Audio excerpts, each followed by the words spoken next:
Net income, or NI approach, under the capital structure theory, was formed by economist David Durand. Prior to the 1950s, corporate finance lacked a formal theoretical foundation for capital structure. Decisions were largely driven by rule-of-thumb practices.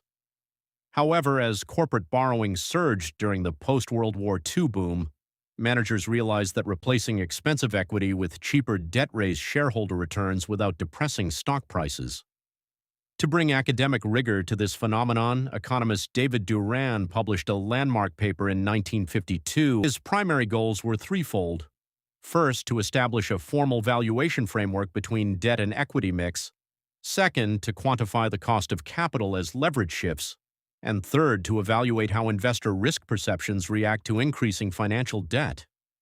Mental principle and core assumptions. At its heart, the net income approach is a relevance theory of capital structure, meaning that a firm's financial mix directly impacts its valuation and cost of capital.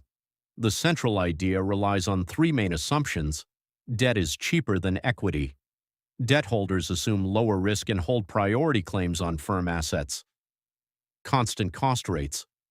Both the cost of debt and cost of equity remain completely flat regardless of leverage.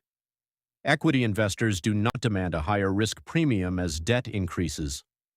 Frictionless markets. There are no taxes, transaction fees, or bankruptcy distress costs.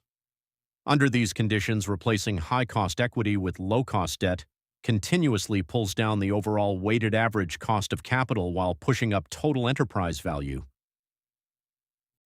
Base parameters and cross-scenario comparison table. Let's walk through a concrete numerical example to see this dynamic in action. 1. Zero debt. With no debt interest, net income to equity is $100,000. Capitalized at 10%, equity value is $1 million, bringing total firm value to $1.0 million, with an overall WACC of 10.0%. Case 2. Medium debt, $300,000. Interest expense becomes $18,000, leaving $82,000 in net income. Capitalizing this leaves equity value at $820,000. Adding the $300,000 in debt yields a total firm value of $1.12 million, while overall WACC drops to 8.93%. Case 3. High debt, $600,000. Interest rises to $36,000, leaving $64,000 in net income.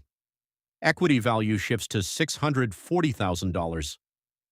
Adding $600,000 in debt brings total firm value to its highest point at $1.24 million, driving WACC down to its lowest level of 8.06%.